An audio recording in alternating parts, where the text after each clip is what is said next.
Existe o risco real de demissão de Dorival Júnior na seleção brasileira. Vídeo de hoje do canal do Nicola repercute a notícia e conta também sobre o desaparecimento de jogador importante no Corinthians. Já no Palmeiras a pergunta é: Paulinho jogará a final dessa quinta-feira?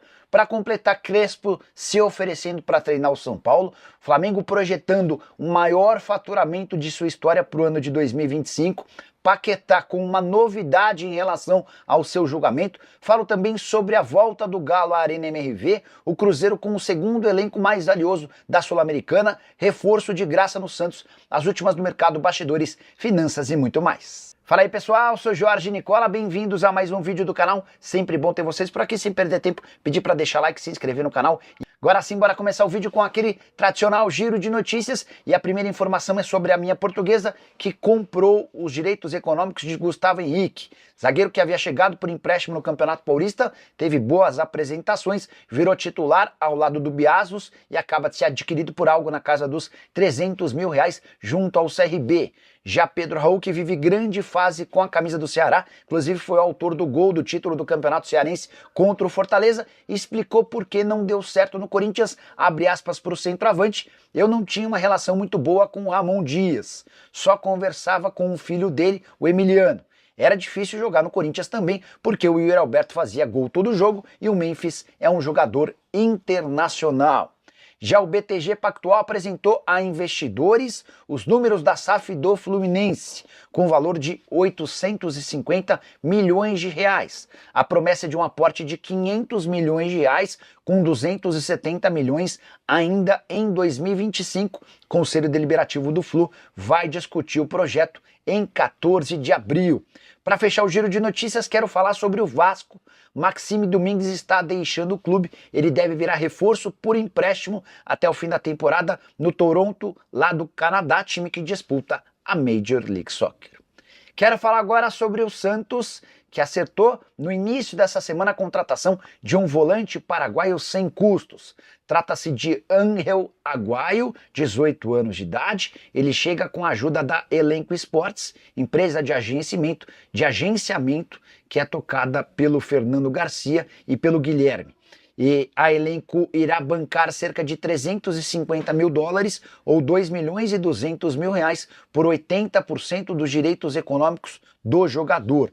Importante contar que esse atleta pertencia ao Sol de América e os outros 20% seguem relacionados, atrelados ao Sol de América. Só para completar em relação ao Santos, e esse jogador ele é titular da seleção paraguaia sub-20, apesar de ter apenas 18 anos de idade. A saideira sobre o Peixe: Neymar deve ficar de fora da estreia santista contra o Vasco da Gama na abertura do Campeonato Brasileiro. Isso porque nessa semana o Neymar voltou a sentir as dores musculares que o afastaram do jogo semifinal contra o Corinthians e também das partidas da seleção brasileira.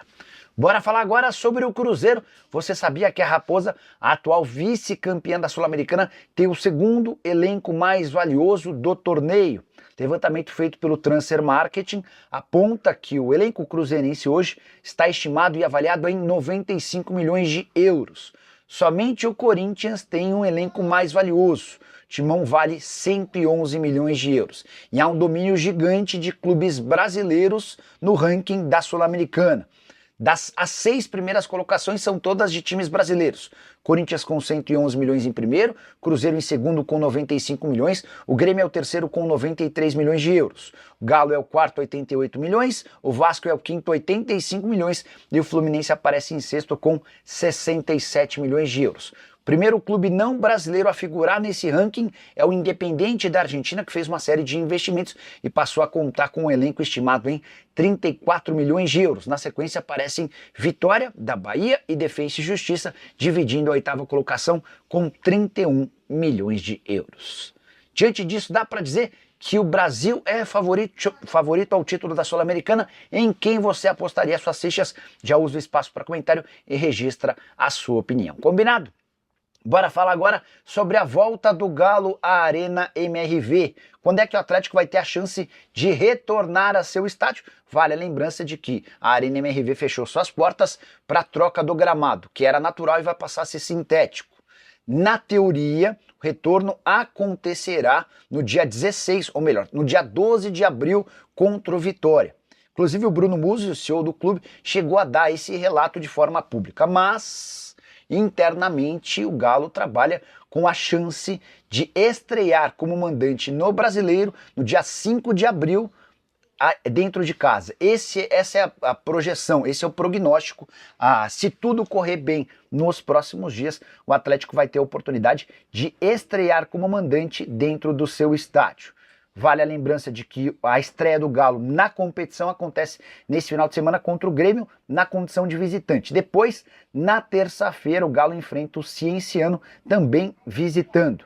E aí acontece esse primeiro jogo como mandante. Se tudo correr dentro da expectativa, pode acontecer de o Atlético estrear em casa já no dia 5 de abril. Só para completar, além do gramado sintético, uma série de pequenas modificações foram feitas na Arena MRV durante todo esse período de paralisação. Em relação à acústica, que foi muito criticada pelos torcedores, uma série de pequenas mudanças aconteceram para que a acústica melhore. Houve também trocas de cadeiras, foram retiradas cadeiras do setor de organizadas. Em cima da galoucura, onde outras torcidas organizadas vão ficar, também foram retiradas cadeiras. Só para completar, também existiram alterações nas catracas e em relação ao gramado sintético, toda a preparação do terreno já está pronta, falta apenas a implantação da grama sintética do grande tapete que vai receber as partidas. Hora de falar sobre o Flamengo, que projeta a maior receita de sua história na temporada de 2025. E a maior receita da história do Flamengo seria também a maior receita da história do futebol no Brasil e na América do Sul. Flamengo que vem de 4 temporadas consecutivas fechando acima de 1 bilhão. 1 bilhão em 2021, 1 bilhão 115 milhões em 2022, 1 bilhão 370 milhões em 2023, 1 bilhão 190 milhões em 2024. A expectativa do Flamengo, de BAP, o novo presidente do clube, é de que o rubro-negro seja capaz de arrecadar ao longo dessa temporada 1 bilhão e meio de reais. É muito dinheiro, completamente desproporcional em relação à maioria dos concorrentes. Somente o Palmeiras e o Corinthians têm conseguido, às vezes, ultrapassar a marca do bilhão, só para vocês entenderem o grau que o Flamengo alcançou. Importante dizer que para bater esse 1,5 bi, o Flamengo vai precisar conquistar títulos de competições importantes. Se a gente está falando, por exemplo, de Libertadores da América, Campeonato Brasileiro ou Copa do Brasil, é necessário também que o Flamengo seja capaz de vender pelo menos 2 jogadores em negociações importantes com cifras bastante elevadas. Hora de falar sobre Hernan Crespo, técnico desempregado que está cavando uma vaguinha no São Paulo. O argentino deu uma entrevista ao jornal Zero Hora e disse o seguinte, abre aspas, eu adoraria voltar ao São Paulo, pois foi um lugar onde eu me senti muito bem. Gostei muito do dia a dia do futebol brasileiro e aprendi bastante. Então, claro que sim, por que não? Adoraria voltar, mas, logicamente, em um projeto competitivo que aponte para ser um vencedor. Declaração vem no momento de enorme instabilidade em relação a Zubeldia, o técnico também argentino, que não consegue fazer do São Paulo um time competitivo. O tricolor foi eliminado nas semifinais do Campeonato Paulista pelo Palmeiras e existia um barulho grande para a demissão do Zubeldia. Ela não aconteceu até porque o São Paulo entende que não há grandes opções no mercado. Mas e o Crespo, Nicola? Rui Costa, Carlos Belmonte e Muricy Ramalho, que são os homens do departamento de futebol do São Paulo, estavam no tricolor em 2021, quando o Crespo, inclusive lá, foi campeão paulista. E a avaliação interna é de que o trabalho do Crespo no dia a dia não é bom. Mesmo com o título, ficou uma impressão ruim de alguém que não tem muita qualidade em treinos, no comando do time, até em escalações e formação. Então, dá para descartar Crespo no São Paulo, mesmo apesar dessa cavada que se tornou pública. Bora falar agora sobre o Palmeiras, quando é que Paulinho estreia.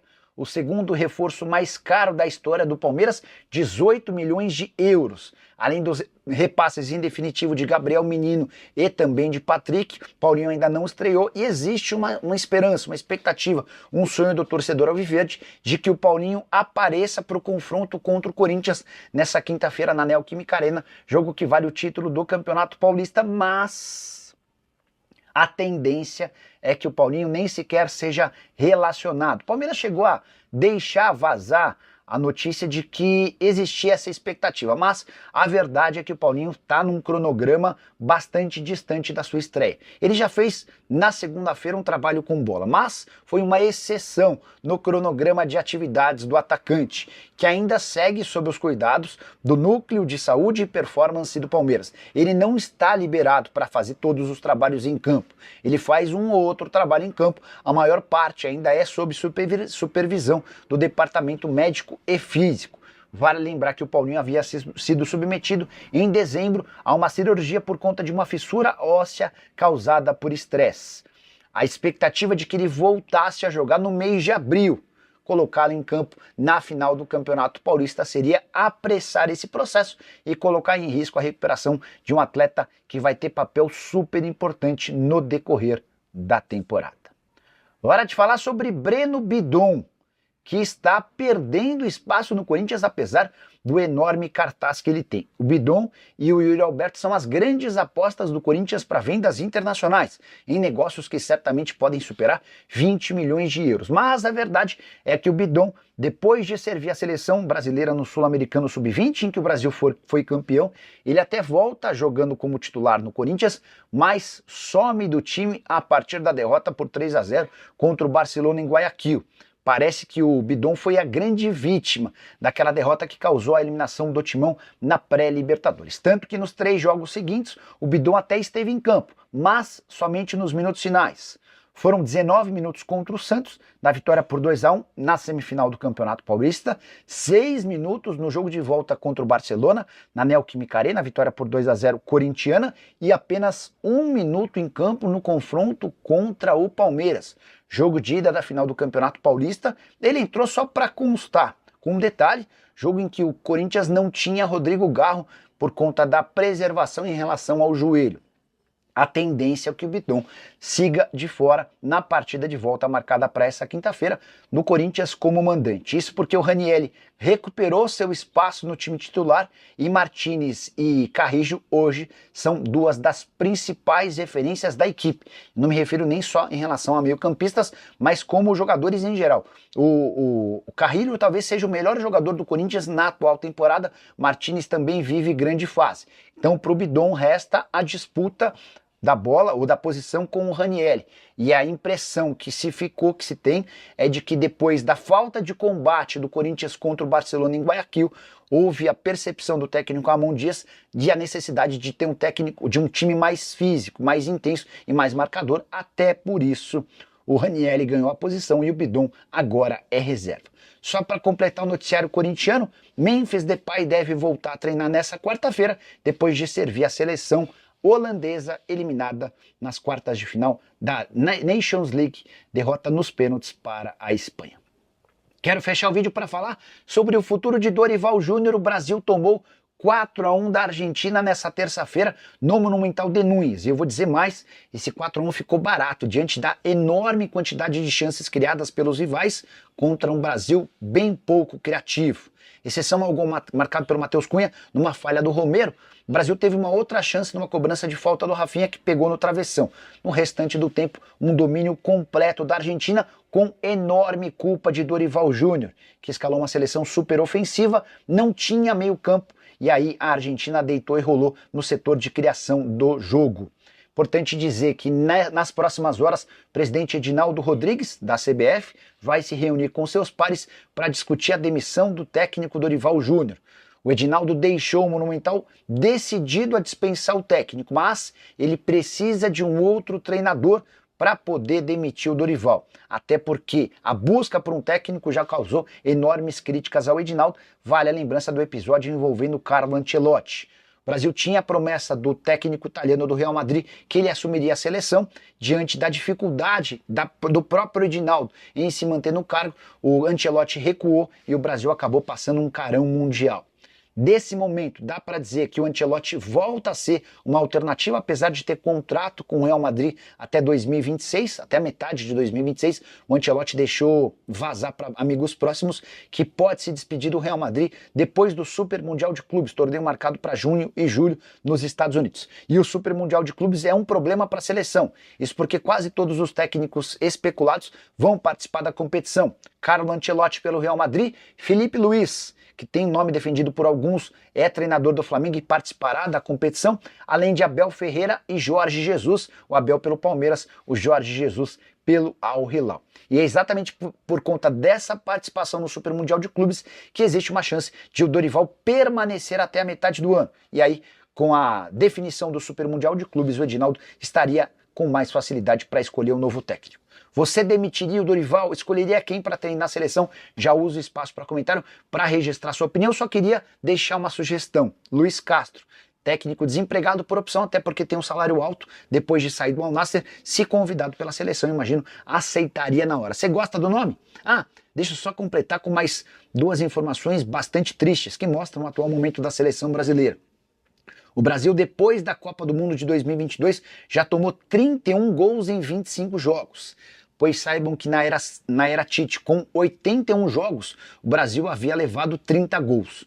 Ou seja, o Tite levou em 81 jogos um gol a menos do que a seleção brasileira pós-Copa do Mundo em apenas 25 partidas. E foi também a primeira vez na história das eliminatórias que o Brasil tomou 4 gols num único jogo. Parabéns aos envolvidos. A gente se encontra mais tarde, não esquece de deixar like, de se inscrever no canal. Até mais, tchau!